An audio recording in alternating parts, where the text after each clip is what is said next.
मुंबई महापालिकेने नालेसफाईसाठी आता 5 जूनपर्यंत मुदतवाढ दिली आहे। शहरात 102.92% नालेसफाई पूर्ण झाल्याचा अजब दावा पालिकेने केला आहे। मिठी नदीतील गाळ काढण्याचं काम 70% झालंय। यापूर्वी 31 मे शेवटची तारीख होती, मात्र कंत्राटदार वेळेत न मिळाल्यानं आणि पाऊस लांबल्यानं ही डेडलाईन वाढवण्यात आली आहे। सध्या पालिका प्रशासनाकडून छोटे मोठे नाले, पंपिंग स्टेशन, पूरप्रवण ठिकाणं आणि पर्जन्यजल निचरा प्रणालीच्या कामावर विशेष लक्ष दिलं जातं।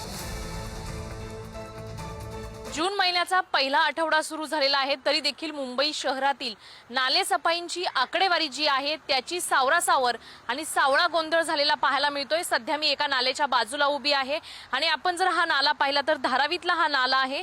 मुंबई महानगरपालिका वेळोवेळी सांगते की नालेसफाई ही पारदर्शक पद्धतीने केली जात आहे, मात्र 31 मेची डेडलाईन दिली होती, त्यानंतर आता 5 जूनची डेडलाईन करण्यात आलेली आहे। आणि आपण जर पाहिलं तर समोर जो नाला दिसतोय त्यामध्ये प्रचंड प्रमाणात कचरा, प्लास्टिक असेल, थर्माकोल असेल, पूर्ण नाला गच्च भरलेला पाहायला मिळतोय। विशेष म्हणजे या नाल्यामध्ये गाळ देखील आहे। अजून देखील ह्या नाल्याचा गाळ काढणीचं किंवा असेल किंवा इतर जे कचरा काढण्याचं काम आहे त्याला सुरुवात झालेली दिसत नाही। विशेष म्हणजे पालिकेने दावा केलाय की या वर्षीची नालेसफाई 102% झालेली आहे। त्यात महापौर वेगळ्या पद्धतीचा दावा करतायत, त्या सांगतायत की 80% नालेसफाई झालेली आहे। गटनेते वेगळ्या पद्धतीची नालेसफाई झाल्याचं सांगतायत। त्याचबरोबर महापौर असतील किंवा उपमहापौर असतील यांची नालेसफाईची आकडेवारी जी आहे तिची तफावत जाणवताना पाहायला मिळते। मुंबई महानगरपालिकेने 102% नालेसफाई झाल्याचा दावा केलेला आहे। विशेष म्हणजे आता जर आपण पाहिलं तर समोर अजूनही ह्या नाल्याची सफाई केलेली पाहायला मिळत नाही, गाळ काढलेला पाहायला मिळत नाही। त्यामुळे येणाऱ्या काळात जून महिना सुरू झालेला आहे, पावसाळा तोंडावर आलाय।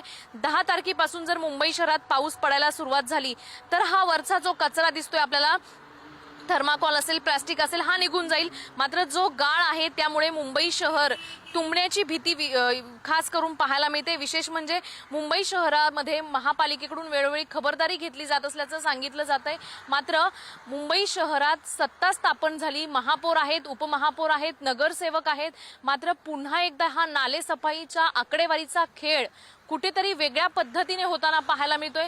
त्यामुळे आता पाऊस जर आला तर मुंबई शहराची तुंबई झाल्याशिवाय राहणार नाही असं चित्र तरी या नाल्याच्या दृष्टीने किंवा या नाल्या इतर जे नाले आहेत त्या नाल्यांमधून पाहायला मिळते। त्यामुळे आता येणाऱ्या पावसाळ्यात मुंबई शहराची तुंबई होते का हे पाहणं महत्त्वाचं असेल। कॅमेरामॅन सुरेशसह शिल्पा नरवडे, पुढारी न्यूज, मुंबई।